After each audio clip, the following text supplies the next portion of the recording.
Yeah, an interesting return to our home, the land of Binyebwa and Nile Special. The Fat Cat Slayer here at the Freddie and Winnie B&B. Of course, the wind had blown us yet again to other destinations to experience rugby, away from our home, but we're finally back. My name is Ruben Kihumuro. Welcome to the Fat Cats podcast yet again.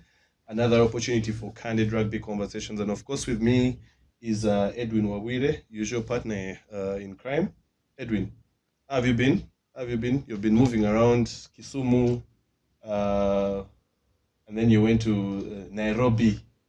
I have some snaps in my passport. Finally, some more snaps. You have to make the book be stamped. Shouldn't be empty. What was the Make most use of distinct the thing book about useful.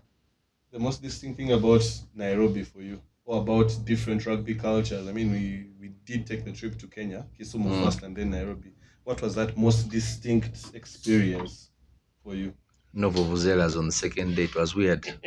I mean, Kenyans are not used to that Ugandans noise. were causing too much chaos.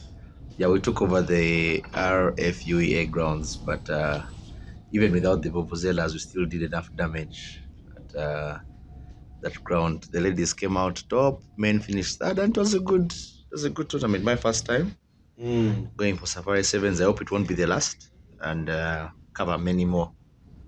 Off the pitch, though, how about the lifestyle off the pitch? Did Off you the even pitch. have any fun? Oh yeah. I had some egos in in the Kenyan nightclubs. It was nice, though. I don't know what happened on day 2, Sunday. For one reason or another, I just blacked out. I woke up in the morning and I missed out the plan. And I called you. I missed out on the plan. Yeah. Anyway, another interesting day. Back here at the lair of the Fat Cats, and we do have a friend of the podcast here for the first time. One thing we're trying to do as much as possible is how we select our guests. It's called guest scouting. When you have the guest and at what particular time. And I think the team was unanimous on this one, that this could potentially be at least a right time to have this guest. Yeah. I'm going to fault him for one thing. I have tried to do some research on this man, but I think he has a part-time job like with CIA or something, or like SFC. You cannot find his information anywhere. But No all search I know, results on Google. he's called Claude, and even on social media it is Claude with a J somewhere. And interestingly, I've never known his second name, but I want to give him the opportunity to first tell us who Cloud is, because we all see Cloud. We all know he's a Cubs fan, at least that one we know. We see a very jolly person, different kinds of happiness before and after the sun goes. But then, let us give him an opportunity to first talk about himself. Mr. Cloud, welcome to the podcast. Thank you, Ruben. Thank you, Edwin, for inviting me. I think this has been quite overdue. I thought maybe I would have been among the first people to come to Fat Cats, but I'm not an interview person that much, so I guess maybe that's why it has been taken. That it has taken quite some time. But each time we would meet around, I'll tell you when are you inviting me. But also, I think partly because I work up country, so you getting the schedule is a bit tricky. When I come on Saturday, it is rugby and the Nigos, as the senior counsel was saying. So usually it's evenings and you won't get the chance to do the interview. But my name is Claude. Okay. Full names, Jean Claude Rutayisire. And I'm a fan of Cubs, as Ruben has said. By any chance, were you named because of Jean Claude Van Damme? No. My dad was Francophone. So I think the name is Francophone. So I think that's why I got the name. Yeah, I'm an ardent Cubs fan. I've been for a long time. Maybe I'll tell you how I came to support it. I work with National Water Corporation. I'm a manager of human resources, stationed in Jinja. Yeah. Basically, that's about me, and I love Cubs, but I also love rugby on a wider scale. It's my favorite sport. I mean, your bio shows HR practitioner, family, Cubs, and Blues rugby. Is it a must to support teams that wear the blue jersey? Strangely, But soccer, I support Leeds United. Yes, that's what I was actually going to talk about next. support How did Leeds you get United. to Leeds? This Wow. is revealing your age. Leeds United, KCCA. I'm married. I have 2 daughters. Leeds United, I think it was in high school. We had a tournament where different people would organize themselves and name themselves whatever you wanted. Yeah. And then you have a tournament, they would give you a goat to the winner. So there was one of my friends or hobbies called John Barros. Actually, I think drives rally now. So he's the one who brought up that name. We were in Form 5, and when I found out it was a team in the English Premier League, I think I just continued. And then the time they really rose, it really cemented. Yeah, the semi-final of the Champions League. Mark Viduka, Harry Kewell. Kewell. Wait, they went to the semi-final of the Yeah, Champions League. yeah, Leeds United. That Man, season Leeds was in bloody. power. Great. They had Mark I knew they were hard, Viduka, but I Lucas didn't know they were Radebe, semi-final of the Champions League. Even Rio Rio Ferdinand, James Milner. James Milner. Yeah, they Alan were a Saul, hard James team. Milner. Actually, They were a James hard Milner team. made his debut when he scored I think until recently, was the youngest scorer in the Premier League. Yeah. That's where he started from. Most of them, Jonathan Woodgate. Woodgate, what? Man, Leeds was a solid team. Back in the day, it was a solid team, so, yeah. Then locally, KCCA, yellow. So it's not necessarily blue. Yeah. But I like blues as well. So, yeah, and Cubs, yeah. Those are my... It's not been the best sporting year for you, for the teams you support, though. Yeah, but that is sport. Sometimes you are up there. Generally. I have some friends in Cubs, and of course I won't reveal names, but I know some of them after some painful losses. I know an interesting story where one took sleeping pills, and by the time they reached home, they were just ready to black out, sleep, and they woke up the next day. How do you deal with disappointment in sport?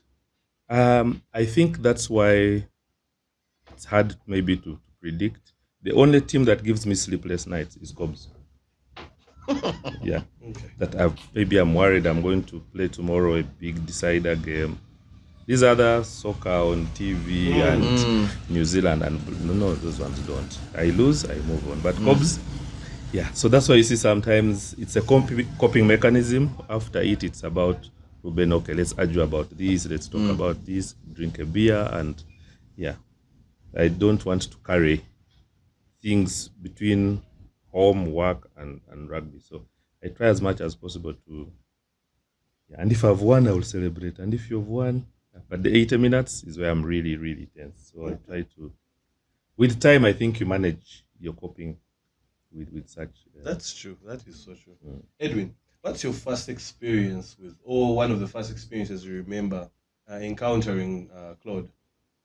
High school. I was in high school. These are the guys who would watch Cubs games and you just look at them from far. Yeah. The cool guys of Cubs. I think those days, considering even the pitch, there was grass in the parking of Legends and whatever. Then you could also look into, I think that part which is now Philip Omondi Stadium. So you'd come watch Cubs games because that was the There was plot. An entrance there.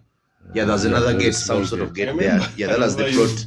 That was the plot for high school holidays. So you'd see him, I think even Roba, Mama Cobbs, Audrey, who else? Patrick Mauro. Those are the guys you'd see. And they're the guys who are making the most noise for Cobbs. So just there, hey, like just high school adolescents there. But we would watch and see. So I mean, it's just amazing how time can fly, and now you're now having them in different platforms, and you can even interact with them. So that was my initial reaction or first interaction with these people of Cubs. And as we always say on the podcast, we're all Cubs fans at the beginning. So yeah, that is actually so true. That's how we got to know all these guys who now they coined the term gatekeepers. That's how we knew them from that time when we were still young, just trying to get an understanding of rugby. So yeah. Have you ever played rugby before? In school, yes. I I first touched the rugby ball in Form 3. That was 1995. And yes, Drink to that. and the person that introduced me to that game is Gary Mabonga. He was in Form 5. So he came to my school. I think he was from Namiriango. Then he came to St. Peter's College, Tororo, or as people commonly know it, Tororo College. Yeah, and there was no rugby. Though we had 2 rugby pitches in the school, but there was no rugby. So what were they using the pitches for? They were not. We had so many pitches. Okay. So there was soccer, but those ones were more abandoned. Yeah, grass had grown and there was a lot of weed in them. So he's the one who first introduced me. There's one of my former schoolmates who passed on sometime. We were 2 who got the ball. The other one was a sprinter. So for him it was exciting for him. So Gary is the one who first introduced me. We played, but we didn't play with any school. It was just in school basically. And I think there's Emma team, former Pirates number 2. Yeah, those are the people who were with. So it was just basically in school here and there. Then after, I think he was there for 1 year, and he went to Progressive for his A level. Okay. So after, I also went there. Because now he's the person who had introduced me. I knew they were playing. And I think the late Herbert Ofula had also been there. So, and then I had some 2 OBs from my O level that had joined. So they had a formidable, I think they won one league or something, but they were very close. I don't remember very well. So that's what pushed me to join them for A level. So Gary Mabonga, yeah. In school, yes. After my A level, I started to work almost immediately. So I never got the chance to to come and maybe play with the clubs. Worked a bit and then went to do my bachelor's, which was evening because I was working. So you had no time to train. By the time I was done with that and UMI, I was almost about 28. You can't catch up at that time. Yeah, so I just remained a fan throughout. Yeah, that's how far I did try to play. There are 2 particular words that are usually thrown around in rugby circles. One being snob, second one being gatekeep or gatekeeper. Do you think you're either of those? Or do you think you've ever, maybe, especially for gatekeeping, do you think you ever kept the sport? I don't know. Maybe you can describe me. You people that see me, I can't describe myself. Yeah, because if someone says you're a snob, there's something you do maybe that you don't see. And yeah, I don't know whether I am any of that too. Yeah, I really can't say I am this, I am that. No. But you, who are people who see, like you saw and said we used to make the loudest noise. Make the loudest noise, yeah. You can decide that. Maybe we should have a snob award of the year, maybe. But for a snob, that one I think I vehemently say I am not. I don't think I am one. I don't know. Okay, suppose it was Miti who came up with that thing. I don't know. I think it just kept coming around. Of course, Miti was one of the guys that used to talk about it a lot on social media, but man, it kept coming up a lot. I mean, when their team is playing, 50% of them are in VIP, sipping expensive alcohol, and instead of supporting their team. And okay, now you have seen me watch rugby. How many times have you seen me watch rugby in VIP? Even if it is national team, even when I have an invite from URU. If it's at Chadondo, I will see it in the what they call now the English corner. The English corner. I will not go upstairs. Shouting If as it's the at referee Legends, even if it's midday, I will go and sit in the stands. There are particular positions I enjoy to watch the game from, especially on the sideline. Behind the goalposts is not my thing. At Legends, I don't know why people VIP is always behind the goalposts is like it's like the cinema. You have this view like this. You see everything. You can't miss it. There are people that like it. The time I was discussing with Adrian and I think Kenneth Mtawaruka, they were like, when you're behind the goalpost, you see the attack. You see the properly attack, and you see how the they defense. are moving. Yeah.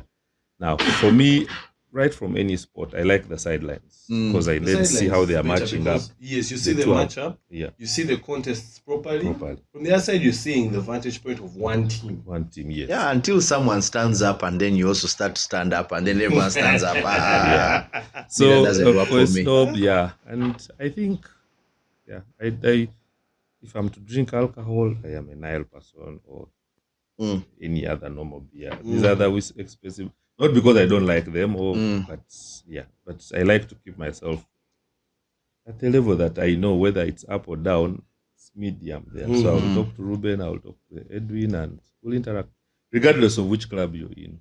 Yeah. So I talk to people. Snob, I don't know, but you can describe me. I think you're accurate, and who am I to judge? I mean, when someone says there's something, I'm not God that I'm going to tell someone.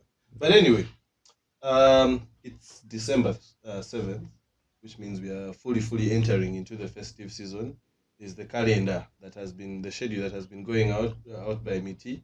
I don't know how people are coping so far, but the first weekend people are already asking for water. That shows how old people Talk are to me growing. directly. You don't need to go around the corners. But anyway, in all this, just know that the festive season is being ushered in fully by the Fred and Winnie B&B, and you are all welcome to have your stay. If you have people coming into the country, from up country, from abroad, and you're looking for that extra space with a serene environment and also for a standard service and guest experience, the Fred and Winnie B&B is an ideal spot. Why is it an ideal spot? 10 self-contained private bedrooms, a fully equipped kitchen, power backup system, Wi-Fi, laundry services, a chef to cater to every meal you need, a sumptuous buffet breakfast with a choice of selected tropical fruits and juice, pick up and drop off, and from pick up and drop off to and from Entebbe International Airport, as well as local transportation for getting around can be arranged, and also for upcountry. All you have to do is call the number 0778 933 559. Yeah, and of course, with the festive season, there are a lot of offers that you can be able to dive in. Just tell them that a Fat Cat sent you, and please hurry before all bookings are full. Anyway, let's jump Just in. to add on that, we have very nice tea. Yes. Oh, Claude was just- here very early, and he got what we're talking about. We talk about the guest experience. Yeah. We gave him some tea. I know it's a cold evening. He got some tea as he was waiting for everything to be set. But yeah, that is the kind of standard that the Fred and Winnie B&B is all about. Anyway, getting into the crux of what we're talking about today. So, a couple of weeks back, we had current chairman of the Kampala Old Boys. I don't know if they're are they called the Kampala Old Boys because they're the oldest team in Uganda? I don't. Is that why they have the old in their name? But anyway, the chairman was here a few weeks back, talked to us about a couple of things. Did you have a chance to watch or listen to that episode? Not in full. I couldn't hear clips. Yeah, but he was here. He did talk about a number of things, from him being his time playing to him being chairman, some of the successes, some of the challenges that have been happening, and so much. And today we have Mr. Cloud here as well, as someone aspiring to take on that mantle for the future, and perhaps lead Cobs to a better visual standpoint, I should say, and also maybe to restore the club to where it normally was, or maybe even make it better. And my first question to you will be, why? Actually, it is a two-point question. Why and why now? Okay, for a club that you like, and I would like to appreciate Dr. Stone. He has guided the club for 2 years now through some uncomfortable times, especially when you don't have finances, and he has done great. And as a player, of course, we all know he was a phenomenon. I think that number, even when you go into who has been the best number 12, it's hard to challenge him to that number. So he has done great. Even what he did at Impis was great. Yeah. So why now? I think timing to be a leader doesn't have to. It's a conviction I have, and I feel maybe I may not have some time later, because it's now in my mind that this is the time I need to lead the club. He has done many, many good things. And of course, sometimes it's a club and we are allowed to elect. Yes. So I come to compete. And it's like asking me why I support Cobs and I don't support any other team. So I'm offering myself. Because I also know him as a human being. He has his very, very good strong points and strong strengths. But as a human being, we all have weaknesses at some point. Even me, myself, I do. So he has done what he can do. And I have things I think I can improve on from what he has done. So it's what I want to do. You can't really point out very strong points that he has failed to do this, he has failed to do this. But as you've all seen, you've all heard there are some squibbles here and there in the club. So those are the things we want to maybe do away with when people kept calling us forfeit. You get it? Those are usually small management issues. Yes. And I think being a person that has been in the profession of managing people for a while, I can be able to bridge that gap. He has done us good. He has gotten a sponsor. And I know now with finances, we should be able to improve.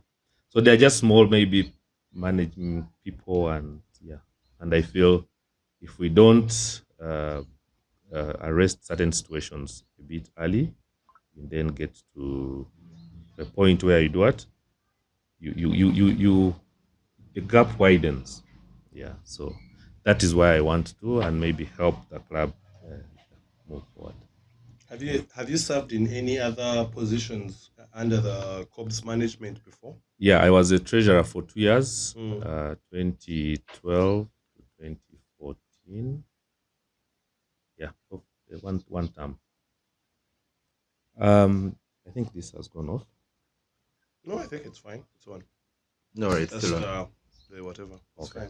I served as club treasurer for those 2 years. I was transferred to Masaka at that time. And I am a person that likes to be hands-on. Not manage the club remotely. So it happened, my transfer happened towards the end of the term. Okay. So after we had our AGM at Legends, and I was like, okay, it's okay. The people wanted me to continue for another time. I said, no, I prefer when I am more hands-on. I told them, no, let me step. I think that's when Sam Rubanga came in as treasurer.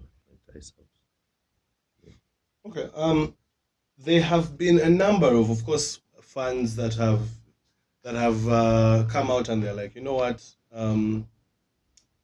Dr. Stone has not done this, Dr. Stone has not done that. And of course, there's a lot of criticism. You do say that, of course, he has done his good and his bad. But I want to know from you, of course, I have this mantra that when you are trying to approach a beautiful woman, perhaps, and you have competition, you don't go and talk ill about the other person, but however, you talk about yourself and what you're able to bring to the table. So what do you think that with you as chairman can be able to do for Cobs? I know you've talked about wanting to improve those small things, but maybe what are the first points that you would want to address once elected in power? The first point, of course, in any club, the biggest or the most important stakeholders are the players. So if I get into the chairmanship, it's about restoring confidence and in confidence between the ExCom, the players, and the fans.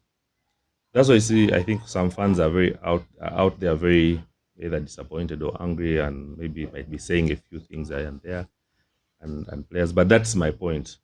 My first key target is to restore confidence and cohesion among the whole team, the fans, the players, and the ExCom, so that there's good communication, there's good teamwork. We can make decisions as a group. And usually once there is any division, whether there are 3 people on one side, it disorganizes. You can't make a decision, they will go and shout. You're even afraid of making a decision. How do I tell Edwin today he has not played well? Then Ruben will say, you don't like Edwin. So they will misunderstand everything you try to put. Because sometimes you have to give people what they call tough love. I have to tell you the truth. They're doing today. No. You lied. You lied. You didn't bring the Amapiano whistle today. You lied. But once there is that trust and confidence, whatever you see, people take it positively. Yeah. But even if something is for you, you're communicating it positively or with good intentions. But because someone has something against you, they will misunderstand it, or they will just change it. And in this era of social media, he said this, he said that, and change the whole story. That becomes a major problem. There, I think, communication, because you get very many stories in the bara. I think that is rugby's general problem as a whole, communication. And so much has been happening. But anyway, I do get what you're saying. Yeah. Edwin. That is something, when, like when you do a term and they say past 100 days, past 60 days or 6 months, that is it. But there are other things I want to do. Yeah, there are other things we want to do. You already used to say Cobbs has been giving you sleepless nights as a fan. Want you lose weight now as a chairman? No, losing weight is good for me. But no, losing too much weight. I know you've been on a fitness journey, but one thing I believe in is, if I am honest with you, I will not spend a sleepless night. If I tell you a lie, I will spend the night thinking of how I am going to carry that same lie and give it to someone else. Yeah. But if I've told you the truth, tomorrow, if you wake me up at 3 a.m., I will still tell you the same, because it's the truth. So I can't spend a sleepless night. If the club doesn't have money, I'll tell you we don't have. If the club has received this, I say, okay, we are going to receive this, we are going to save this, I will not give it to you. So once you try to be as open as possible and allow criticism. Yeah, criticism is good. Critiquing is good, because I am not the custodian of knowledge or skills. No, someone comes and tells you, listen to them, be like, okay, let's try your idea. Maybe mine has failed twice. Let's try Edwin's. It should be able to work. If it fails, then you agree and do what? And make one general decision. So it can't make me spend sleepless nights. I think one thing you've mentioned is being straight up and telling people what the actual truth is. And then you talked about, you hinted on something like that if there's no money, you tell people there's no money. Now, one of the things we realized from the current chairman's tenure is the fact that there was a point when I think the previous sevens were starting, and I don't know if it was because of funding and whatnot, but of course from the grapevine, as Edwin has said, people were saying that players, actually I remember that first circuit at Kings Park, some players did not play, and there were citations about lack of funding, and chairman seemed to have communicated that how come they cannot give him that grace, and how do you think you will get that grace? Because players may not want to understand. I mean, they put their bodies on the line, they want money, or they want cover for compensation for whatever they're doing. I think that the first circuit was Ginger. I was actually there. When I was treasurer. I think it was the first circuit at Kings Park. Last year. Where they you're talking about last year. Yeah, this year was Ginger. Yeah, he's talking last year. Last year, 2022.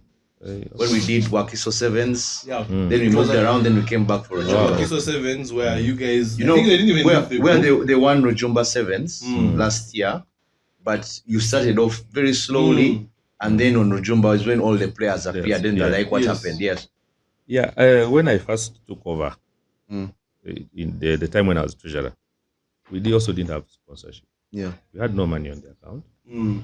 I collected membership from the funds, and we ran with that. I told the players, when they were handing over to me, you saw there was no money. But there was in the pipeline, there was a sponsorship deal, DMAC at that time. Like, there is a sponsorship deal. We are going to play. We are going to take records. Once money comes in, you will get all your areas. You get? That's what I promised them. And I attended. There's a time, I think between 2009, about 2012, about the time I was elected, I attended every Cobbs game. Every Cobbs game. Sevens, up country, I attended every game. So that time, as treasurer, to give them confidence, I would attend every game, wherever they are going, and re-echo the same thing. Well played. Well played. We shall do this. You get it? We played, I think we lost the title to Heathens narrowly. And the next season, we won unbeaten. Yeah. You get? So they believed because I kept my word. And when the areas, when the sponsorship came, there were areas. And we calculated and we paid all of them. And they were all very happy. So that's why I said when you have when people have confidence in you and they believe you, they will understand and they will play. When they don't, even if you come and convince them how, they will say no, you what a lie. So it's about how you talk to them, and stick with them. But you see, when there's no money, now I come, I watch a game and I disappear, or I start to dodge games. They'll be like, what happens now? What will happen when there is money? Maybe then he will actually not appear. So that's one thing I know we can work on. Yeah. Okay, but looking at it also from your point of view and your schedule, I mean, you're a busy man. You've already told us you work with National Water. First of all, you don't even work in Kampala. How are you going to balance that? Because, of course, you're in senior management, and then, of course, even this side, you want to get into senior management. How do you balance two demanding roles in, of course, different facets, but demanding equally, I should say? Yeah. I think in management of entities, sports, businesses, it's how well you create a team that you have. Okay. I watch, I think, almost every game, every weekend I'm in Kampala. So if you have a good excom, a very good excom, maybe a vice president or chairperson that is very good technically, you have a secretary that is very good administratively, you have a treasurer that is good with money, then you have people you can co-opt. The team manager with the secretary, someone to do your audits, someone to do a director of rugby to run around, get skills. Then you have a team that is doing the marketing for you. Do you need to sit there every day, watch training? Maybe, maybe not. But you'll come appearing. But you have teams that are taking statistics of the players, that are out there looking for sponsorship deals for them, where how well to bring in money. Then you have a team that is managing the funds. How many funds are you recruiting? How are they contributing to the club? You get? So once you create a good team, everything moves smoothly. But the moment you want to come from Ginger to be able to sign the check to be paid, pay players, yet they have an emergency on a Tuesday, you tell them wait for Saturday, then that's what creates dissent amongst what? Your team. So once you have people, you have empowered them that if I'm not there, at least give me a phone call or a message. Let's agree. We have this whole online meetings and all that. Let's agree, make a decision. Okay, go out. Edwin has gotten an injury, take him to hospital. This can't wait for me. Because I might also be ill at one point, even if I'm around. But create a team that can make a decision and trust them to make a decision that is going to help the club move forward. Have you put into consideration what your dream team will look like for the point when you get into power, if you do get into power? Yeah, right now I don't have clearly this a team that I've put a name. I have maybe had ideas of departments or sections I would want to have to run it, and then of course I asked individuals. See, this is a voluntary. You want to serve the club you like. So it's not something that you're going to pay that I'll be like, let me appoint Edwin, who is my friend. You want to appoint Edwin if you're going to pay him and command him. So I asked people, those who are willing to work with me, show interest for which position you want, especially the ones that are electable. Then after that is then when the ExCom is constituted, then be like, Edwin is a good counsel, can help us legally. Ruben is good with digital marketing, blah, blah, blah. He can then come and what? Help us with the marketing. So then in that ExCo, you select. I don't want to be the one to select alone, because I might select Edwin, and Ruben comes as the secretary, and they can't work together. Yeah. So it's until the ExCo is constituted, then you can agree on who you want to put on those other ex-official positions that are going to help run the club day to day. And there are very many young boys that are willing to learn, and that's how also you train people, so that if tomorrow I'm not around, that person comes and, oh, this is how we used to run the club. Maybe we can run it better this way, so that there's some form of continuity. Edwin, from your observation, of course, with the time that Dr. Stone got into power up to now, is there anything you'd like to maybe put across or ask Cloud in regards to COBS management, the COBS organization, and how things are? Yeah, I think for me, majorly it's about the divide. It's quite evident. Obviously, without naming names, you can really see there's the discord in the camp. There's no connection. I think the only connection is on the players and whatever. That's why I think. That's why even coming into the finale of this season 15s, I felt Cobs needed to win that title. Because if they did, it would try to bring them back. And like, even if all the madness that has happened, at least we have even won a title. Let's work together and do this thing. So that's why for me, I said it was not public, but I can say it now as like Hobbs stands to lose more if they don't win that title. Forget Pirates. Pirates can have 5 more years to win it. For them, they always keep on rearing to go. But Hobbs, it comes in a cycle.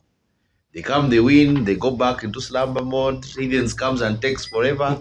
Then after they come back. So me, my major issue or concern with Cobs is the discontent, and it spills over. I think players pick sides. Fans have made it very clear. I think Dr. Stone was here and telling us that people even come and approach him in bars and they're like, "You, why aren't you doing this? Why aren't you doing that?" Like even open confrontations. And I even was like, why isn't there a considered approach like how Hidden and Zochadon does their things? There are internal issues there, but we hardly hear them. I think you only hear through the grapevine, but these ones have even spilled over to social media, in public, and I think maybe that's why even the chairman just comes, watches the game and moves, because he knows like there's that bad blood, to say the least. So how do you expect to manage it? I know, I think you mentioned man-to-man management, but it looks very deep. Yeah, it's hard to. At the beginning, it's hard. Yeah, it's hard. But you see, it's how you man up and be like, Edwin, I know you didn't support me. Yes. But you love Cobs. Hey, you come and tell me how you want me to manage this. Yeah. Give him a chance. Yeah. And express how he wants. Ruben supported me. Ruben, you also come. Let's join. You get? Yeah. It's not something that is clear cut, that it's going to be easy. I'll call Edwin and summon him and he'll accept. No. And that's our worry, generally, that if we don't either manage it, it's going to continue. Divide. And you see, sometimes that's how clubs get split. Even these football teams, the historicals got to split. But we want to manage it, not to go very far. At least I try to speak to as many people as possible in Cobs. Both, I wouldn't call it both sides. Yeah. People are just discontented. Not that the discourse or the dissent is not because they don't like an individual. It's just because they don't like either something you have not done or something you've done, and maybe not even talk. Like I said, some people. During the sevens, we did Harambe. All clubs do Harambe. Yes. Yeah, and some people just need a phone call. Be like, Edwin, thank you very much for supporting Cobs over this period of time. Can you? They don't want these messages on WhatsApp group because I'm on the group. Send no, and then you'll say, oh, okay, thank you. Let me send, and they send through. So some people just need that one phone call. Can I talk to you about this? Can I talk to you about? Can we reconcile? And you get it. But once I'm very big-headed or I feel I'm full of myself and I say, no, I cannot talk to Edwin. He's a young boy. Yeah. You get, he's just joined Cobs recently. You get it. There are statements you'll make. Edwin maybe never played for Cobs. He's just a fan. Things like that. Those things push me farther away. Yeah. So how well can you harness? And you see, when I approach you, the first time may not, but I'll call you again. Yeah. You're like, come. Okay, there's something that just grow naturally into, and the effort you put into. Don't call me once, and because I am still agitated and I've said no, and you think that's it. But I still come and support the team. I am there at the match days. I will pay membership. I will buy kit. That means I'm still supporting the club. That means there's still a chance for me to come to your side. So it's not something that I can tell you I will do in one, but for my first 100 days or so, it's something I would want to do. How well can we come back together? Whether I have lost, whether I have won, how well can we come here, sit, Edwin, Ruben, Samo, let's discuss this. let's stop this nonsense of dividing the club and name calling and confronting people in bars when they're having their beers. Yeah, so it's just how well you keep persistently talking to people. And don't shun away people for their little effort. Yeah. Because he only gives you 20K, you say, these ones of 20K. No, yeah. Can have a reconciliation committee headed by Ozwe.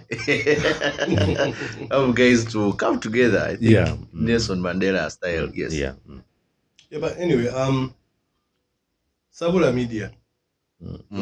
Certain things that were put out by the current chairman, and he did kind of hint on the fact that he knows people that were behind sharing that information with Sabula Media. What are your thoughts about, when you saw those statements about Dr. Stone and the things that he was trying to do, apparently, according to Sabula Media? Because I think the allegations or the grapevine, in rugby, there's so much grapevine in rugby. Too much word being People are cutting word every day. It's a economic activity. Yeah, they kick balls and cut word. Sabula Media. Yeah. Some people were saying that was COB's opposition funds that actually fueled that. Yeah, I was sent a text that I think I know the people. They are based in Jinja. I was in shock. First of all, if you ever see me writing 3 paragraphs on social media, just be sure it is not me. Yeah. Because I'm not very good at writing very many things. Yes. And I will laugh, emojis, and yeah. Yeah. So when someone reached out, I was like, okay. I think you've seen how long it has taken me to come to Fatcat. Yeah. This podcast. Yeah, it has taken me long. So I was in shock. I actually told the person, please go find better things to do. Just leave my name out of what? Of those things. I don't. Yeah. Of course, there's a lot of grapevine in rugby. You know that. But they come with, some of them are true. Some of them are grapevine as is. Yes. You get. Yeah. But everything on social media, take it with a pinch of salt. Like we all know. Yeah, I can't tell you that it's so and so who did it or it's the opposition. No, you get. So the fact that I think the people are known who wrote the article, and I think when Dr. Stone responded, I think there was a response from him in Sabula Media. You saw it, meaning he reached out to those people that wrote. So he should know the people that wrote. Yeah, so he should. Those people that he gave the article to or the interview to should then be able to tell him, it was Claude who gave us this information. Bought a secret and then See, boom. As media, your number one resource and your number one power is the ability to keep anonymity. That's what gives you more information and more. So if you give out your sources, you don't get more information. Yeah. Sabula Media, I don't know who it is. I don't know what they do. I don't. At least I want to keep it at that. But you see, they pick information because I don't think it's an individual. It must be a group. Not like they will sit here, they'll pick some information from this podcast, then they will sit in a bar, listen to someone talking about, like the way Edwin, you also have information about COBs. Because there are people you know who are your friends. They'll be like, this one has jammed. So then they put things together and write the article. So it can't be that they are necessarily these people, no. Yeah. I think looking at close rivals and current champions, Pirates, they've had a heck of a year. But their wins have not only been on pitch, they have also had wins off the pitch. They have been able to expand their brand visibility, their brand popularity. Their fan base has really embraced a lot of the younger demographic of people and introducing a lot of new fans into the game. How can you and your team approach that? I think it has for the other 2 big teams, I should call them in Uganda, COBs and Heathens. There's been a bit of a challenge for them to embrace a younger demographic of fans and make them part of their movement. How do you hope to address that? I'm not well versed with their structures, and I'm very happy for them. Pirates, they are very vocal. They have recruited so well, I would say. Yeah, so I don't know how their structure is, but like I said, how well, I think they have separated a bit. I think they have some difference in their management. KPA management is different from Pirates. Yes. Management from Rugby Chill. And I think even the fans have their own management. But they still then work as a what? The As a unit. Yeah. Now, that's what I also want to see happen, that we have funds, and our funds are funds because they love Cobs. What else have you done to entice the younger demographics? How well can their voice be heard as fans? You get? When they sit here and they're about 300 fans, they have paid their membership, and they tell you as Exco, this is what we want. We want Edwin to come and play for us. What do we need? You get? Once you tell them, and like, okay, can you engage the player? What is your input? As Exco, we can talk. But sometimes, let's say, like Edwin, you played for Warriors and Ruben, there are fans that will come because they have people they know. Yeah. You get? And there are players who will come to play for a team because of certain fans. So how well can you do? So when you give them a chance to also be heard, we want to mobilize for this player to come. And they also give you their decisions and what they want. We want this kind of jersey.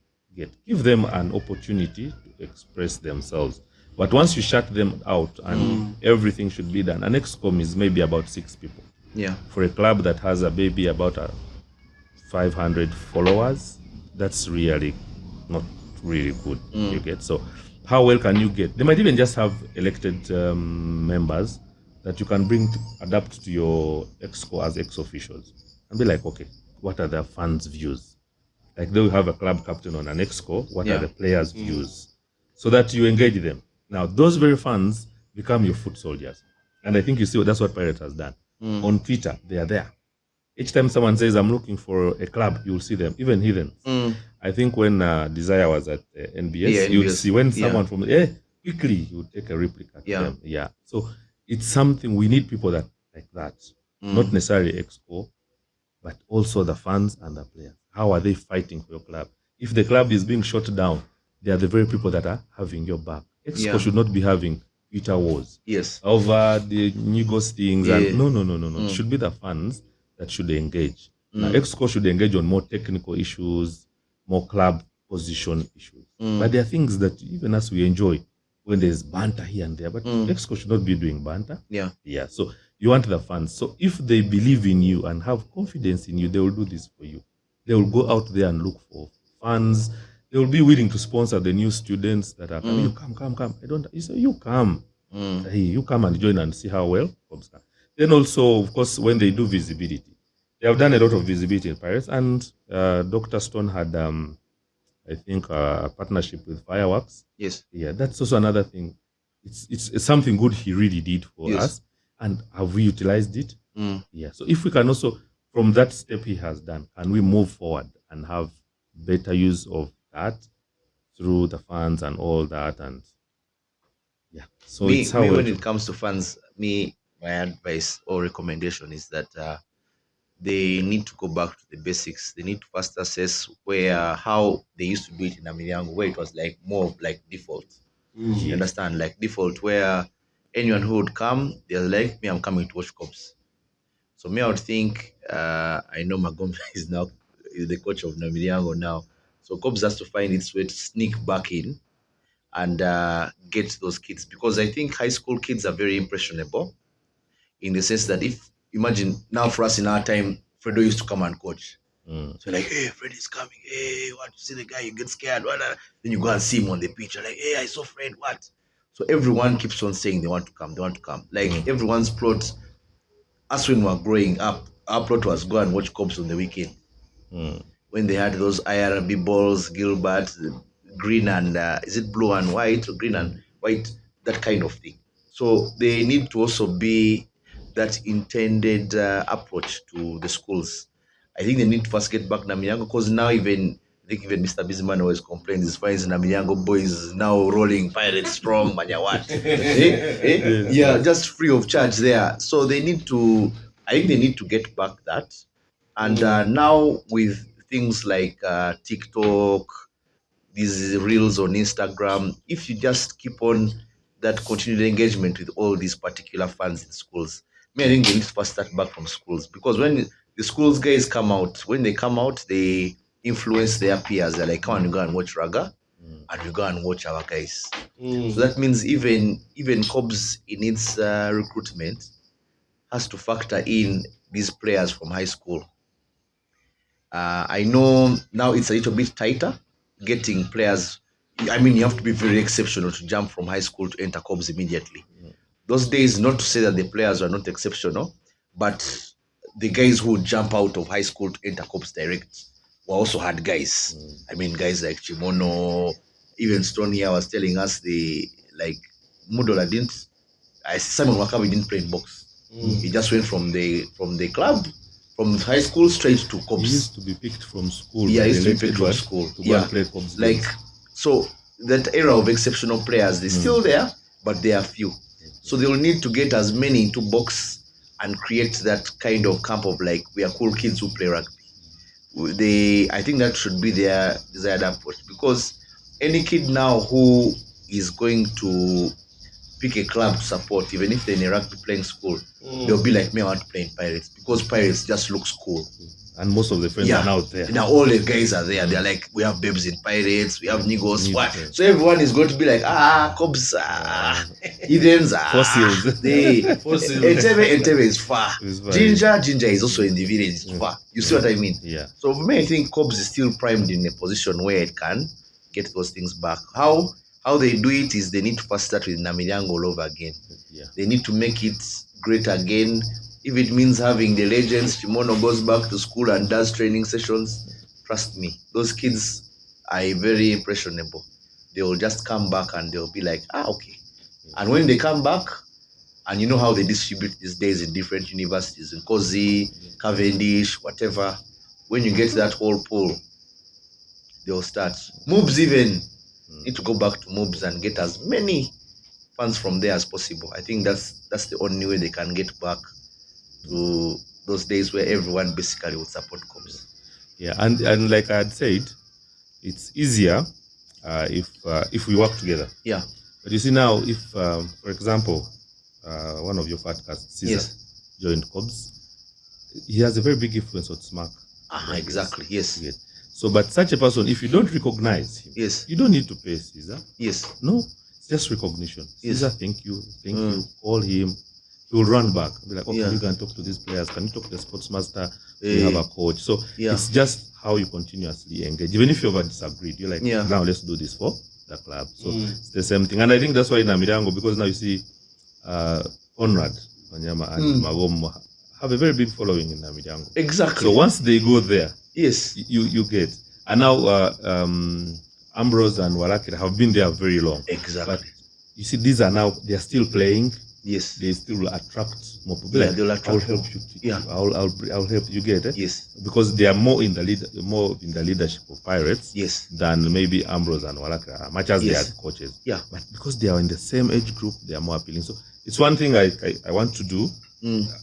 Regardless whether you played in Tare or you're from Tare, whether they played rugby or not, can you get us fans? Can you identify? Like Alex Atwinda from Barab, someone identified and maybe tracked him and is shining here. Arnold, same thing. Can we have people looking out for those exceptional players and as well as fans? So maybe we'll help product. Interesting. So before we leave this particular topic, when is Cobs getting a home?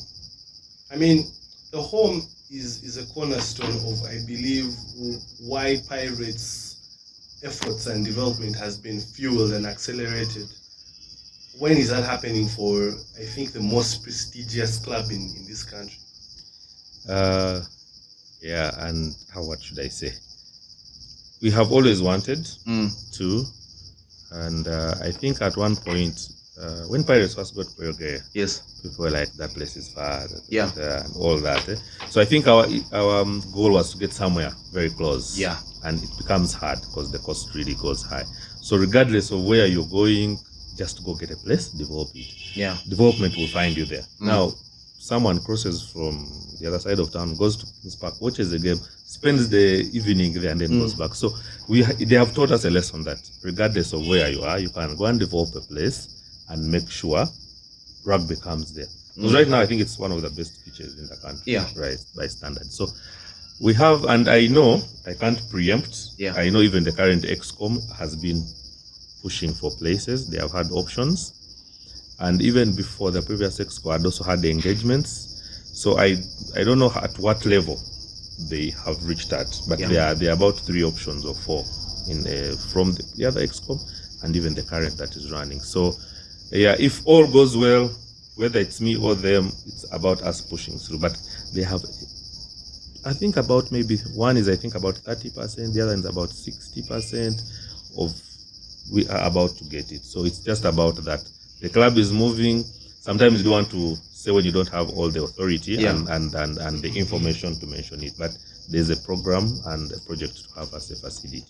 And I'm sure once we have that, you can then easily match up Chadondo and Kings Park in terms of funds recruitment, because the people have a home, and they own the place. They feel this is our place. So when you see Pirates fans talking about Kings Park, you may think they actually have monetary gain or value. They speak about it passionately. This is our home of rugby now, home of Eagles and all that. So it brings a lot of ownership, and I think it's what we want to do as well. There are steps to have it done. Yeah, if I come in, maybe improve on, pick up from there. Yeah. If you can take it to 100%, good. If you can also move it to a certain level, so that the next exco that comes in also then maybe completes it. But it's one of the things you can't put in the 100 first days of your term, but it's a long-term project. And come, put your footprint, and be like, okay, I got it at this level, put it at this level. Someone else may be completed, but your footprint is there in the move to have as a place. Okay, interesting. Just looking at the state of rugby, from when you started watching rugby up to this point, what are those distinct things that you've identified, maybe both on the positive and negative side? What are those things that you have identified so far, or you can identify from back then and now? I think, you see, globally, rugby is not, say, very financially lucrative like other sports. That's to be said. And same applies to Uganda. But I can tell in the last maybe 15 or so years, we have taken big strides in terms of trying to improve, to commercialize rugby. And I think we still have many steps to go. So for me, that is it. And when you've been in the game for long, you see the transitions. You get to appreciate where we have been and where we are and where we are going.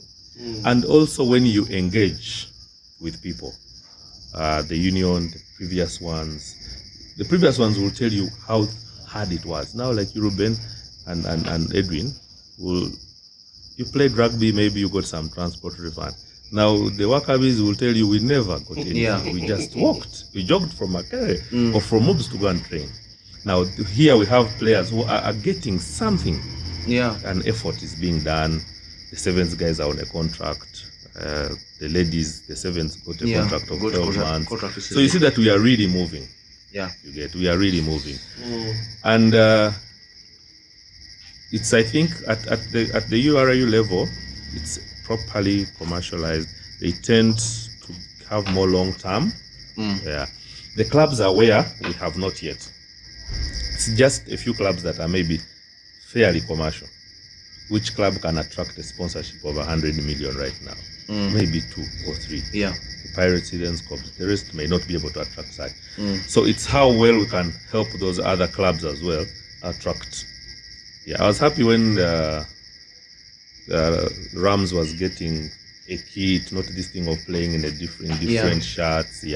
Ginger Hippos have multiple kits. They play in a sevens kit. And then players get some welfare. When you go to Chadondo, I think they have medical insurance of sorts. The national team guys have. So you see, we are making strides in the right place. And I feel we need to rally behind each other. You know, it's easy for me to sit here and be like, no, you people at the Exco of Cobbs or at URU are not saying this. But do you know the deals that are being done behind? So when you interact with people and get proper facts is when you appreciate. Negatives, of course, they're just hiccups here and there.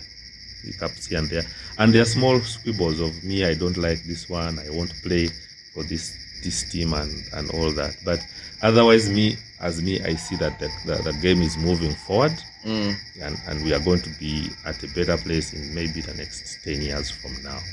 I am sure even maybe in the next 3-4 years, even the 15 players might get some minimal contracts of, hey, I will give you this for a period of say 1 year, 6 months and what. But we are moving, and I think the fact that we have also tried to move the game out of town, especially the sevens, people are getting attracted just because you don't have facilities there or people that can push it. But at least you can see it's there. People are talking about it. The Minister of Sports challenged us to fill up Nambole after the Elgon Cup win over Kenya. Yeah. Said, it's going to get done. We challenge you to fill up that stadium. And that will be an experience. Even on that point, before we actually leave that, I just want to ask one question. There's a conversation going on in the grapevine that once Nambole is done, that there will no longer be any international games at any of these other grounds. Is that something that's true, that all games are going to be at Nambole? Of course, being a national sport, and not a national sport, a national team, they would do, of course, if it meets the standards, they would want it. How well they can say we are not going to have games, I don't think it's possible for them to close it off. That it's only Nambole. I don't know how. I'm looking at it in a way that yes, Nambole might be amazing, especially from the aesthetics point of view, but looking at the culture of rugby in Uganda, where we have a pitch, we have a fun park, we have all those interesting things like a bar. Now you have Nambole, which is purely stadium, and of which they are saying there are certain restrictions on those grounds outside it. So doesn't that kill the culture of what brings or what attracts people to rugby in Uganda? Even just watching a rugby game, me personally, I want to watch a game when the touchline is just there. Exactly. When you sit outside the tracks, you won't enjoy the game per se. But of course, those are discussions you can have. Be like, okay, you want us to have it here. Where can we set up our after party? Because they also like the whole. When the speaker came, I was so amazed. The deputy speaker amazed that how people are so energetic. One of his PAs told me. He said it in Nyankore. How do I translate it? Rugby kebonire. How do you translate that? That rugby is very nice. You guys have after party here. There is beer here. There is a meat here, and people are not leaving after that. They said, we are here up to tomorrow. He said, no. If I need to take the boss, maybe once in a while we need to keep coming and watch these games. It's interesting. So, it's interesting. It's our culture. So if they are telling us to be here, how can we set up to have our culture? Because we're not going to come and watch a game and then after walk away to go and have after party at Kings Park, because then people will get split. Chadondo people will go, Legends people will go, Kings Park people will go, they too will die. So it's, I think, a discussion, and they have to agree on how well to handle that. Okay, as we start to close, let's talk a little bit about commercialization. I mean, you did mention it, but it seems to be a general problem for sports, rugby globally. From the richest rugby union, which is the RFU in England, they're having clubs that are going bankrupt and closing. So how in Uganda can we have our clubs be more financially capable of managing themselves through a calendar year, even when they are not playing, that they have, they are able to meet their needs, pay their players, and cover medical bills, which are some of the most important things. You see, people that support sport are usually looking for visibility. In the sport, I am coming to give you my money, I want to be viewed. So if, let's say when Betway came, what do they want? They want people to bet about Cobs and rugby and all that. So how well can we be? And sometimes we do things unconsciously.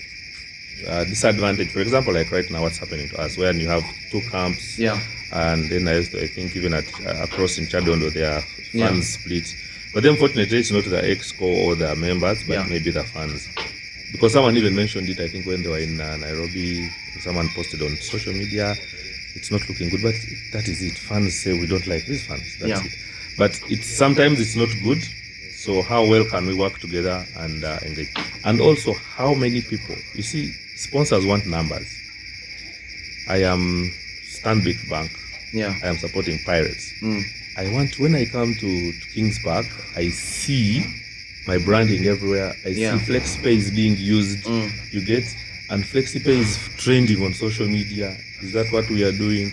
So those are things we need to look at. If we are to attract, do we have the numbers? If let's say now KCB has come to support COBS, what are we giving? What, as COBS in turn, what have we done for them? Yes. Basic principles. If we all agreed, we are saying, okay, I don't work in a bank. Maybe I should run and open an account in KCB. Yes. And they are giving me money, but they should also benefit from me as a some deposits there. So they also benefit. If we are running a campaign as COBS, is KCB there? Is KCB doing a campaign? How will our people? Because if we let's say, for example, KCB posted an event and you have about 1,000 COBS fans, for example, hashtagging KCB this, KCB, let's say KCB rally, which is in Kenya or we are hashtagging. For them, they want to see numbers moving around. So when I come and give you, and then for you, you're just happy, it's as if it's one-way traffic. Yes. They tend to chicken out. I'm not going to give you my money. But at least as I speak, there is keen interest in rugby, from people that I share with, like where we meet and discuss, that people want to move into rugby right now. Because right now it's trending. The ladies have just won, the men won Victoria Cup here. The boys are all over playing in Tunisia, they won. So all those things. So if we keep posting that, people are now asking, how can we come and be, okay, at least give us one tournament or give us this. So it's how well we add value to that, to the sponsors. So if let's say Guinness has not, and UBL has not been in this for a while, but Nile has been, even from Fat Cats here, you can see, you're posting your pictures, it's Nile, it's Nile. Oh, so these guys are actually getting a lot of mileage. Yes. So then they want also to come. Challenge. So it's how well we give them mileage. It's not something that is easy to do and maintain. But if you have various options, that if this one jumps out because of budgetary constraints, there's someone else that is knocking on the door. So he also gets afraid of leaving, because the opportunity for him to come back will be what's hard. But it's how we keep selling ourselves without necessarily fighting in public and trashing ourselves. If Fat Cats, if you fight here, you fight here. Cut out that from the post you're going to put. Don't portray it there. So those are just the small things. But at least also there's some transparency coming out. Commercialization is very, very complicated. I think from the Ugandan perspective, I think where we have seen many clubs, back in the day, the reliance was on one person. But now you have seen that many clubs now have, when you put their artwork out, you find like at least 3 or 4 partners. Yes. So they have sponsors and partners on board. So they put all their artwork down there, their logos and whatever, and you can see. I think COBS has Bonasa, Mills, Gibraltar, Fireworks, KCB. So all the clubs now have realized the value of having as many partners as possible. I think even I saw Chambogo, they put Kickoff Bar, they put X Effects, like they have very, very many partners who are helping them achieve these things. And I think now, majorly it's from a perspective of popularity. How do you push the brand? Now clubs have seen it's not just about on the pitch. So it even comes down to activities of like activations, whatever. Can you appear in adverts? I think you saw Pirates when they had their players with their CEO or some key people in the bank appearing in flyers and whatever, calling guys to come and support the team and whatever. So it has now become more of like even one of image rights and commercialization, where clubs have to do that. How they manage to get sponsorship, I think testament enough is COBS' experience of that long wait of getting someone after some time. That chasing back and forth, there is this person, then they flirt with this one. It goes to show that there is a lot that is done, and I think maybe from a perspective of the union, I know they do have those trainings, but they will need to have more of them where they have as many commercialization training sessions, not even just from guys who are inside the union, but even those who are outside. You get season marketers and tell them, come and teach my TMs or club chairmen or chairpersons what sponsors are looking for. Yes. So when the clubs understand what sponsors are looking for, they'll go and internally arrange their affairs. For example, a sponsor may want to come on, is like, but do you have audited accounts? And you're like, for us, we just sit there and we approve. They're like, no, we want to be giving you money. We want to see that you're accounting for it very well. What have you been accounting for the money you have? Because those are tough questions they'll ask behind the boardrooms. I mean, you wonder why people get particular amounts of money, and then you're like, you guys, how can you get that little money? And rugby also too entitled for a lot of money, yet we're still growing the sport. I think going forward, even those who are coming on board, having seen the value of what the sport is all about, can be able to negotiate bigger terms, or even terms that can grow into something big. That's the most important thing for rugby right now. They need, if we can have the clubs from 1 to 10 or even 12, as they're saying, having at least a partner, someone who dishes in some money in addition to what the union gives the clubs, I think we can grow. We would want our sport to grow to the point where at least they can sustain themselves. I think what Edwin has said is true. You see, when you're attracting people, it's not about rugby alone. You might even attract a good sponsor without winning a trophy. Yeah. I want to give you an example. Trophies are the list of their work. Yes. Of course, it's good, but I want to give you an example from work. I think like Coca-Cola. Yeah. When the Coca-Cola gave you a contract to do work for them, let's say construction and what, you, the contractor, your terms of employment with your staff have to abide by the Coca-Cola standards. Yeah. Whether it's safety, if you don't have, your contract is terminated. So if someone wants audited books, comes and just, for example, says how organized you are. Yes. Do you have? You don't have. Millions. They will just walk away. Yeah. They will look. We'll give this person money. They are failing to account for 20 million, 30, 40, 50 million. So if you give them a deal of 300 million, what's happening? Yes. They might carry money in a bag and come and spend in the bar. So it's how well we are organized. And those are all points of marketing yourself and branding. And you sit there and someone is looking for you and be like, I want Fat Cats to come and host my show. Because if I give them money, they will account for it to the dot. Yeah. So someone shares. You see, they share in the professional world. People keep giving referrals. Those guys, they presented, they're really good. Yeah. We did give them because of our budget. But you look at them, they are very good brands. So that's how it is. Okay. As we jump away from this segment and go to the last segment of what we are talking about today, one thing I want to ask is, you have had an opportunity of working with the local organizing committee for the Victoria Cup, and of course with the upcoming Uganda Rugby Union Awards. You've been working with that as well. How has that experience been, and how has that contributed to maybe the understanding of the game that will maybe be a bonus to you when you become chairman of COBS? Yeah. You see, working on the lock opens, technically, you get to understand how to organize events. That's the first thing.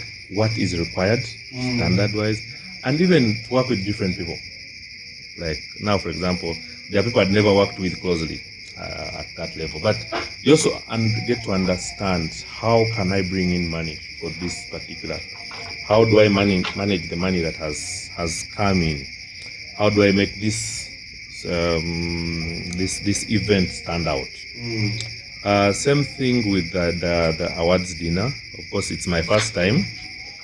I don't know what footprint I'll leave there, but it's how my biggest selling point, or the things that I like to see, is how transparent is everything that is there. So that if Edwin comes and asks me, the same answer I give Edwin is the same answer I'll give Ruben. Yeah. I don't have to juggle answers and all that. So when you get to work with people like the lock, you also understand some things. Yeah. When we're outside here, we are quick to castigate people and throw stones. These people. You learn how to work with a limited budget in a limited space, but you have to pull off an event. You learn how to talk to people to come and sponsor. How do I convince Edwin that give me this so that my event moves? You get, so it's something that teaches you. I don't know whether to call it. How do I say it?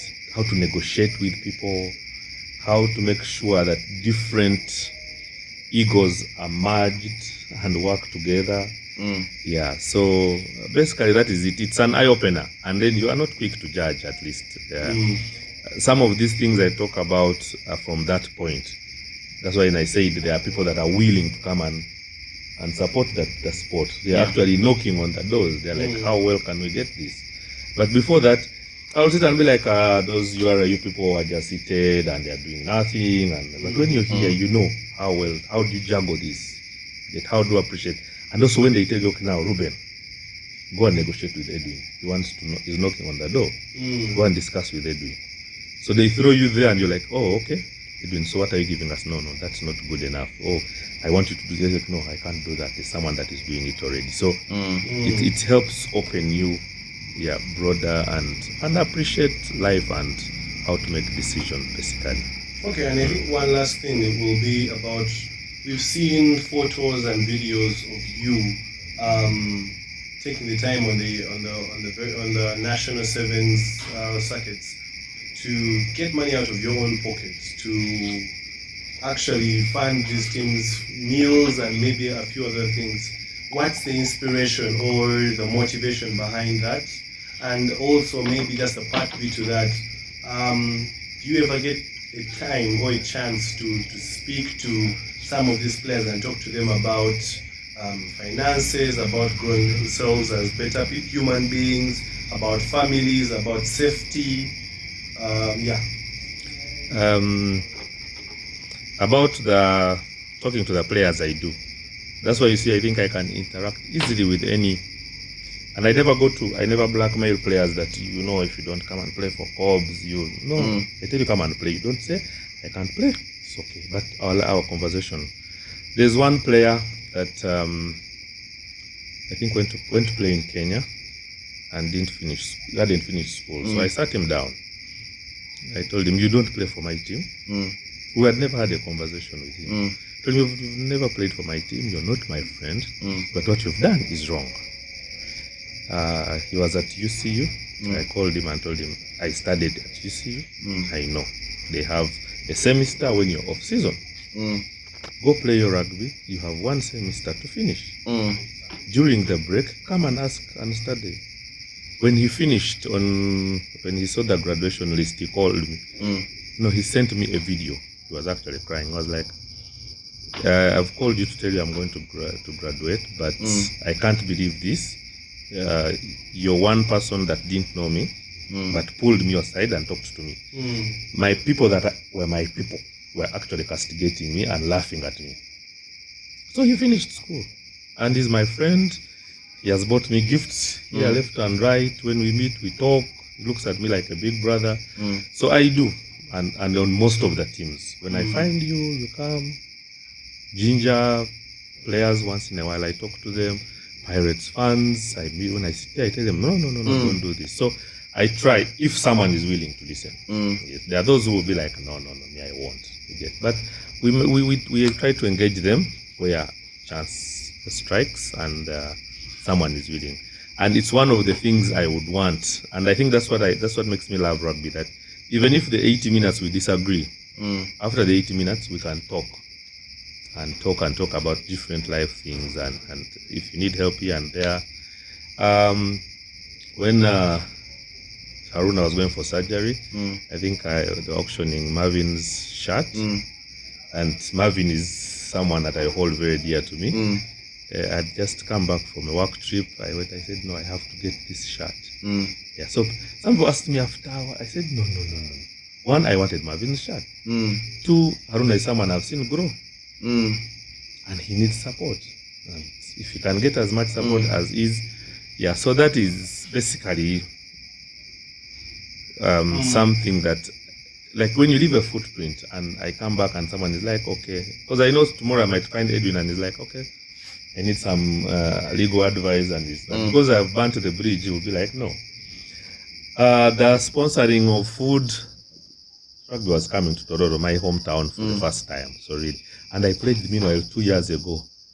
I told them if rugby ever comes home to my hometown, I will feed the teams. So when they announced the circuit, they all called me, even from UR. I said, You promised. "You promised." I said, "There's no problem. I promised. I'm not denying." So, yeah, it's a good gesture when people partake of your sweat, and it also, you see, we feel happy in different ways. People feel happy when they take beer. I feel happy when some people are happy. People feel happy when some people are suffering. So we are all different. So that was it. And even the other teams, we kept supporting here and there, because people call you, we were looking for this, to help this player. And in Ginger, I think the 2 circuits, there were girls that were playing bare feet. Yeah. So someone told me, but Claude, this is your thing, you go. We actually managed to get boots for about 18 or 17 players about there. I remember I gave the money to Odugo because it deals in boots. I told him, and the names of the players you were supposed to. There were about 12, 13, 14 pairs about the boots. Yeah. So it's just a human side of someone, and I think giving back to the sport you love is just but the least you can do. Okay, Edwin, I think let's jump into the questions now and the trivia. Just on a lighter note to maybe get to know a little bit about Claude. Well, which sport would you have supported if it wasn't rugby? Being avid as you are for Cobs. Maybe basketball, because I think in school I actually played most of the games in school. They were tennis, volleyball, basketball. Actually, when I went from 5, because I was tall and big, when I came to play soccer, guys laughed at me, and I played soccer. I went for Leeds United. Hey, I became a darling. I came from a single school to a mixed school. Yeah. I was a freestyler. Then I played soccer as a number 2 there, giving people sliding tackles. Oh my God. Then went to the basketball. We did play with some guys that from my former school. Volleyball, same thing. And I'm a very good supporter. Let me give you a small story. My Form 5, I think about 3 weeks into the school, we had a match between Form 5 and Form 6. So the Form 6 are beating us, and they are supporting. So the Form 5s are quiet. So I had taken a nap, I come out, and we started Form 5. But we had good players. Yeah. We beat them, they came for me. Now the people who were the ringleaders of the Form 6 were now come to mark this Form 5. All my hobbies from my one. The ones who played rugby. Yes. Now they said, now this is our hobby, let's continue. So I also played volleyball and some small time tennis. But I think basketball would have done it for me if it was to support. Because it has a lot of energy. Yeah? I love games with energy, moving vibe and all that. Yeah. What's your fondest rugby memory on the pitch? On the pitch for me, playing. I think I played in Form 5 or 6. We went to play in Bugema. That road was Maram Road. I think, if I remember well, was it Mike?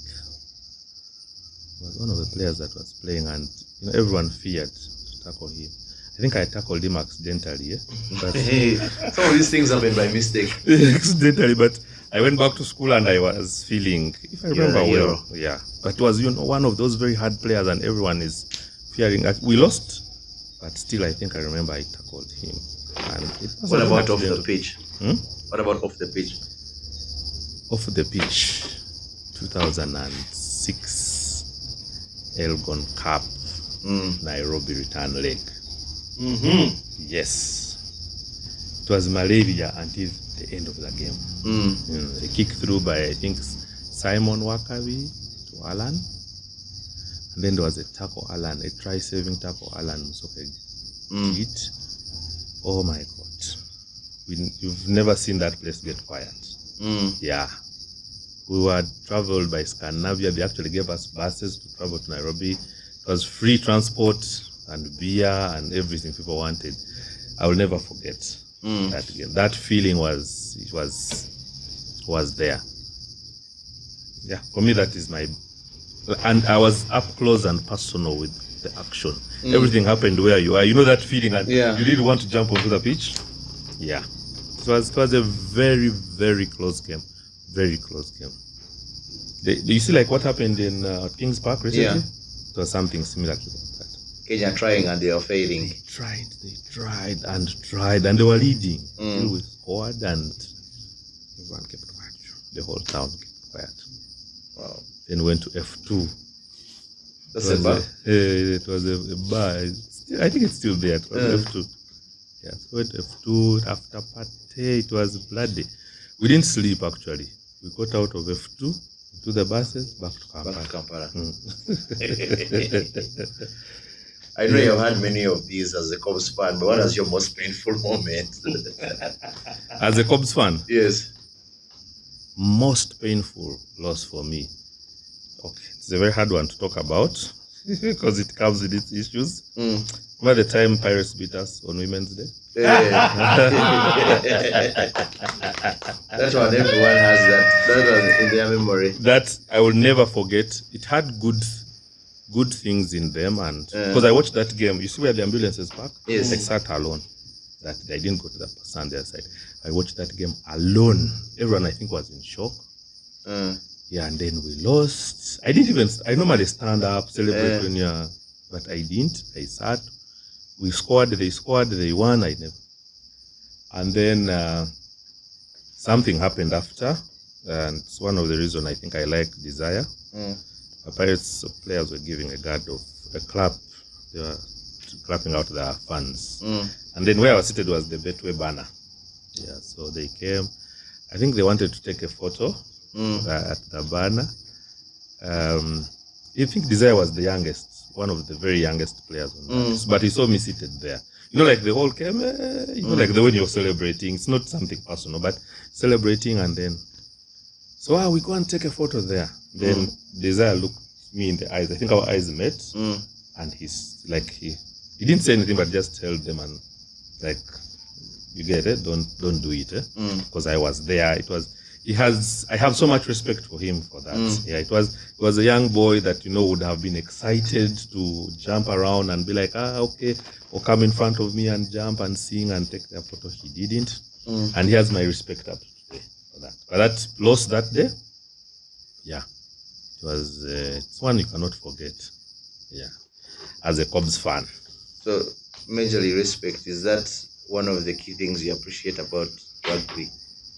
The values. What value do you appreciate the most? Respect. Yeah, respect. I think regardless of the banter and the fights and people that go beyond the banter, people respect each other in rugby. It's I think that's why you see, even when you say there's after party, people will stay there. Nothing personal. It's respect. It's my biggest value in life and as well in rugby. When you respect someone, they will respect you. They will listen to you. They will. It's a very key value to hold in life generally. To respect people. What's your typical rugby day like? How does it start before you get into your jersey and in the stands? My Saturdays are rugby days. Yeah. Whether it's off season, whether it's on season, it has been programmed in me that it's rugby. My workmates, my family, my friends, even when they call me on a Saturday, even my dad, when he would call me on a Saturday, he said, "Oh, you were watching rugby." They know it's rugby. Even when the bombings happened at Chadondo, it was a Sunday, it was soccer. My dad called, "You guys were here," because for them they had Chadondo rugby, so they believe it must have been. Yeah, my day is normally wake up. I am not an early eater, breakfast, so it's normally, if, let's say, for example, the times we would have Legends games, the junior teams playing at 10, at midday, then maybe 2 games. So you'll be there at 11. This time Legends had very nice Katogo. Have Katogo, watch the games. I like to watch, and also there's a time when there is Super Rugby, so you'll find yourself earlier than the normal weekends, because maybe you then go watch the early games, the games in New Zealand and Australia. Then after, then either relocate to where the club is playing, or if it's at Legends, you stay and watch, then interact with a few people. So it's just a simple day as that. If it involves maybe a workout, maybe you work out in the morning, and otherwise it's wake up, freshen up. If there's a cup of tea or so, then move out and go and watch rugby. My Saturdays are very tailored to rugby. Even if I have a wedding, go to church, first come watch a game, go to reception, something like that. Yeah.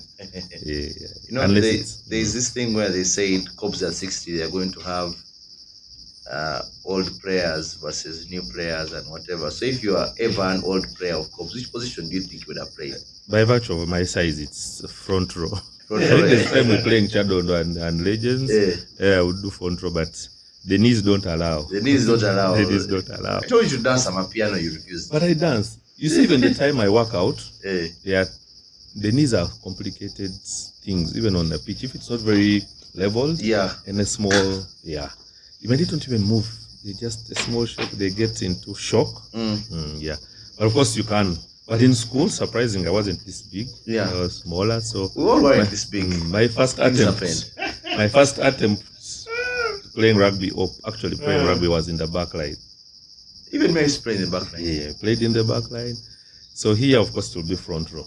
Best, if I'm to move backwards, maybe in the lock, the engine. Otherwise, these flanks, you can't be number 8. I will run, I sprint up to there, the Achilles is tight. So you need these ones where you can just push, carry a few meters here and there. But when you have to sprint, the Achilles gets tight and you're out of the game. So that even if I sip my beer because I'm going to be out. If you weren't supporting Cobs, which team would you support?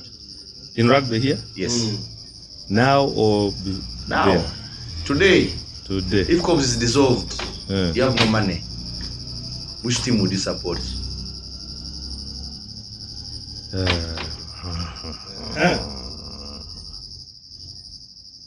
Which team would I support?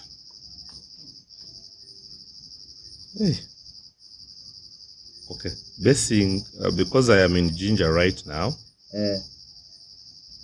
I think I would support Ginger Hippos. Because of Ginger? Yeah, because I'm in Ginger.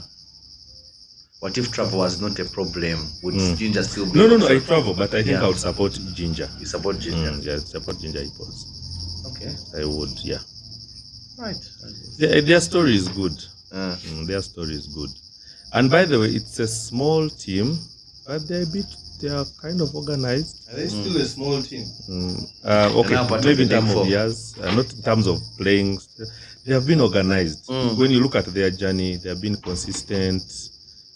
Consistency for me is very key. They have been consistent there. When they come to, they have become big boys and they are consistent. In their own right, They not come big boys and then drop off. So they have come, they are there. They're here to stay. Anyway, just quickly jumping into the trivia. For you, Chigere or Rolex? Rolex. Chigere is not my thing. Chigere is not your thing. What's wrong with Chigere? It shakes. For people that drink liquor, it shakes. It shakes like this. I don't like fat. I don't eat fat, so Chigere looks like fat. Okay. Boom boom shorts or a mini skirt? Boom boom shorts. Okay. I love shorts.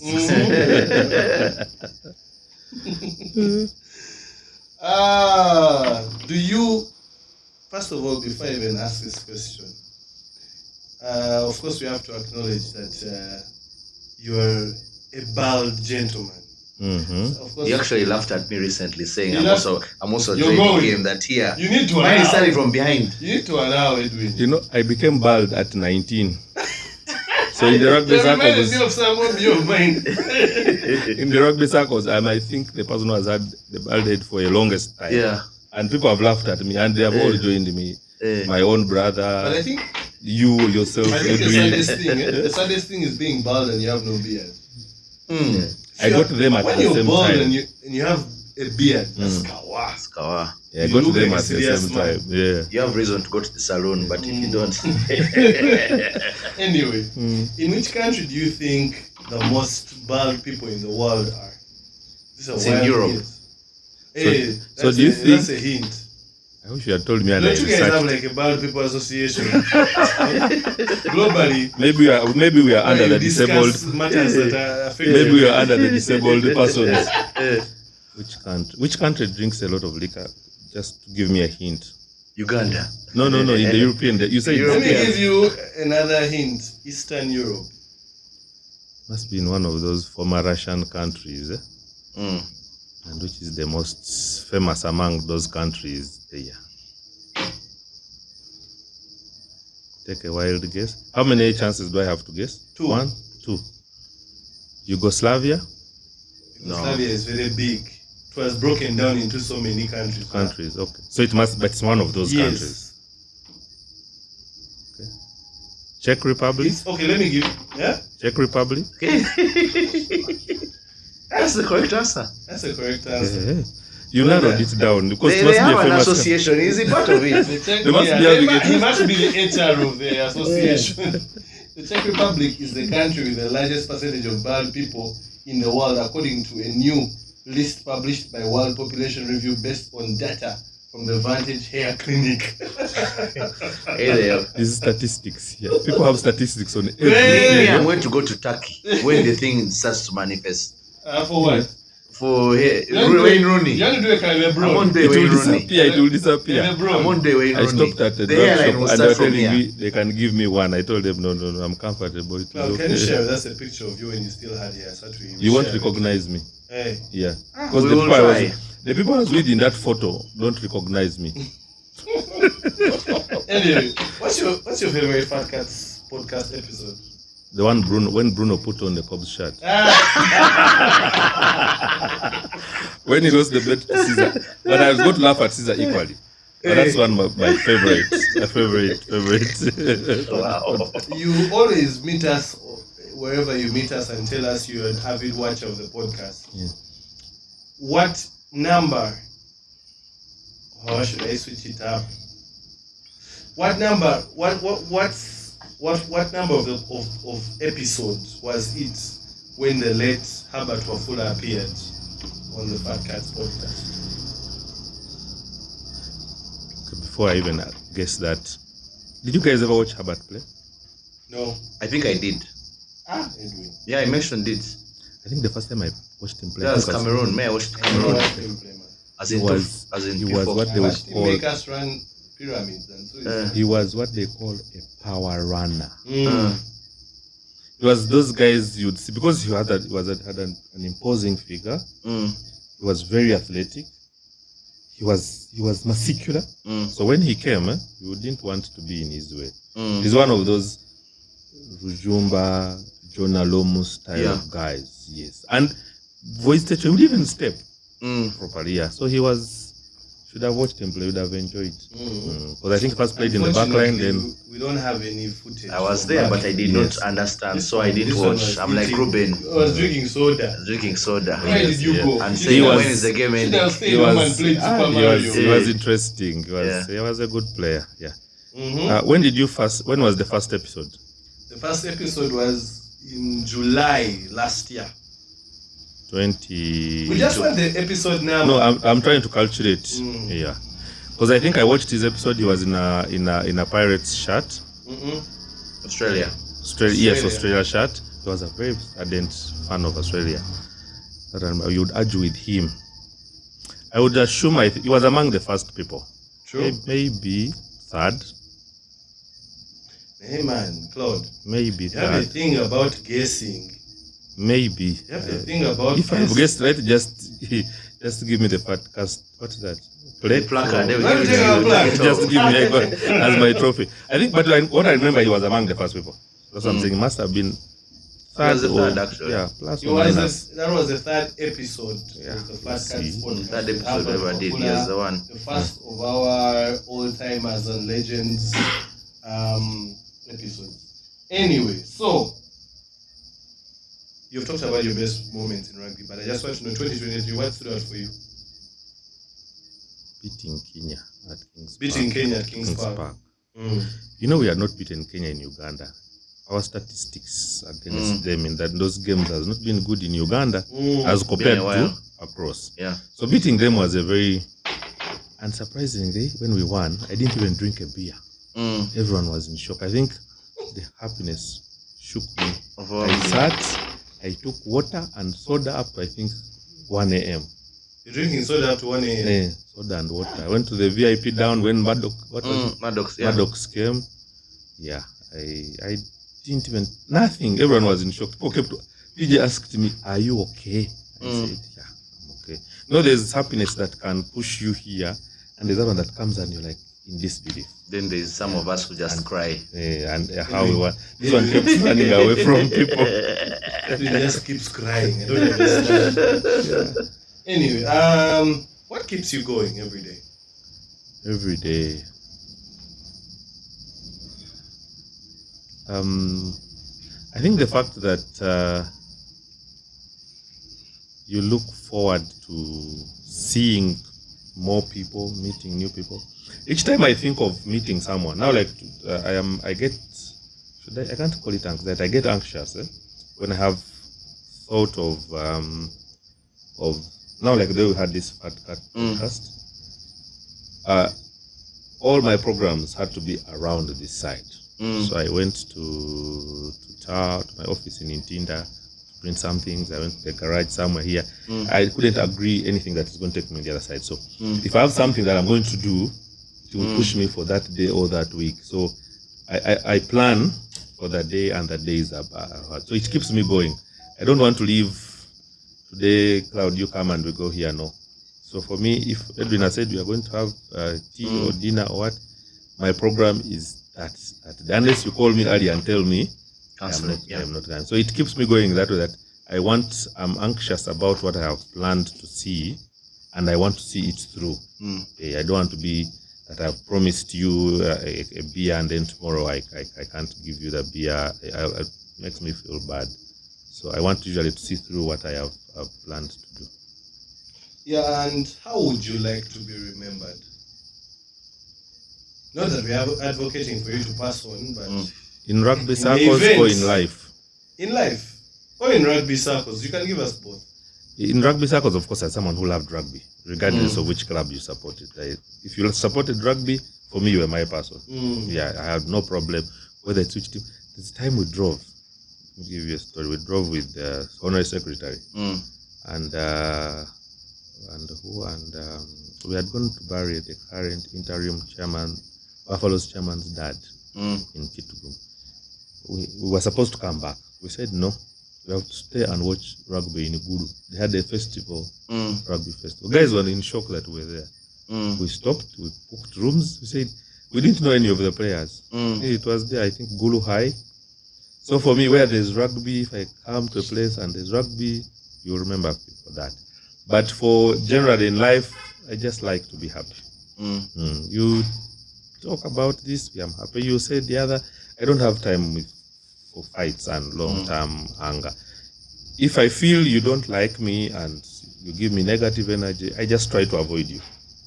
You get? And if someone tries to either belittle me, there are people in rugby circles, I have no problem with them. I can tell you that if I said it, okay, that will be said off air. That I've never sat and had a beer with them, you will be in shock. But you will see me, I say hi and pass, but I just want to I don't want things to pull me down. Negative energy. This one has done this. No. We move on with life. Tomorrow we get angry here. After 80 minutes, it's done. If I find to drink a beer, we take a beer. We take. So me, it's about being happy, nothing else. Remember me as someone who wanted happiness. Okay. Yeah. And wished people well generally. True. Yeah. And after a very, very interesting conversation today, what are your parting shots? Two. One is to appreciate fat cats. Yeah, I think this thing is started as I don't know how it started, but I would feel it started as a discussion. These discussions we normally have after games. Then you try to analyze a game. Me and Edwin normally argue. I think which other game we argued? I think it was the tackle. It was one of those controversial calls. I think it was either the sevens at Kings Park. There was a call. where we argued, we said we shall get video evidence and all that. I think it started like that, but it's when I see you people traversing the world, I think in the next circle of 4 years, I wouldn't be shocked when you guys are watching a Rugby World Cup final and interviewing people on the sidelines. So for me, this is very good. You have made very big steps in 1 and a bit 18 or so months, and I think you're trying to grow the sport. You see, I don't have to be on an exco. I don't have to go and be a club chairman, but your contribution here is actually educating people, opening people's eyes, and people are getting to understand the sport more. And I think I would like, if this is Ruben's strength, media and blah blah, what else can I do? For example, in my profession, if let's say I was an engineer, can we have an association or a group that can maybe go and help? Let's say if Kings Park is struggling with drainages and maybe Chadon is struggling with, how can we help them design in a more pro bono manner, or can I sponsor, and we have these talks. So me, I'm very, very happy, and I know if in the different categories we are in, we can keep improving this, rugby is really in the right direction, and I know it will get there. So for me, that is it. Thank you very much for what you have done for rugby, and I know you guys are going to grow this, and you will not realize how far it will be. So you can start something small and it becomes a monster for you, I know. if you don't keep planning it very, very well. Yeah. So, but you're doing a good job, and I would want you to invite as many people as possible on both sides. Don't bring someone who's going to come and smooth talk and bring even that person who is a critic. He comes here, chaotic guy. he brings his facts if he has them. Not then if he comes here and he can't prove his facts, it is up to him. And those who can't defend their, if I'm being accused, I should come and defend myself. So it will create that transparency and all that. But for me, that is it. Let's keep pushing the sport, and I know we are going to get there. And also invite me next time on other discussions. Otherwise, thank you for having me here. And that was it from Claude, of course, for another episode of the Fat Cats podcast. He is standing for chairman of the Kampala Old Boys, the most prestigious rugby club in Uganda. Are you sure? Are you sure? Those are your things. you heathens people, like stressing your neighbors, but me, I still believe they are. When it comes to pedigree, when it comes to tradition, it's scopes. Okay. Yeah, definitely. And of course, for those that are watching us, I'm clad in Fat Cats merch. You can be able to get your Fat Cats merchandise customized to your need, or even our pre-designed outfits. So make sure you just get in touch with us, any of the Fat Cats, or just look out for the Fat Cats social media platforms on Facebook, Twitter, Instagram, TikTok, YouTube. Twitter is X, by the way, these days. I fail to get used to that. Yeah, but keep looking out for the conversations, keep looking out for so many of the things we're doing. We do have a couple of travel vlogs that are coming up. I hope you did enjoy the Kisumu Rugby Road Trip series. We have one coming out for Tunisia, and we have one coming out for Nairobi as well. So look out for those as well. And yet again, another day completed with another amazing conversation. Thank you for being part of the Fat Cats Rugby podcast. See you guys next time. Merry Christmas. Enjoy your festivities. Now you're going into the holidays very early. We're going to have another episode. We have a couple. Okay, but not me. Not you. Me, I am wishing them. You can come back in a Santa outfit. I didn't say from Fat Cats. I said from me to the rugby fraternity. Have a Merry Christmas. Be safe. Yes. Enjoy responsibly. And remember to take care of yourself. Thank you. Now special. Where While you not can. driving. Cheers.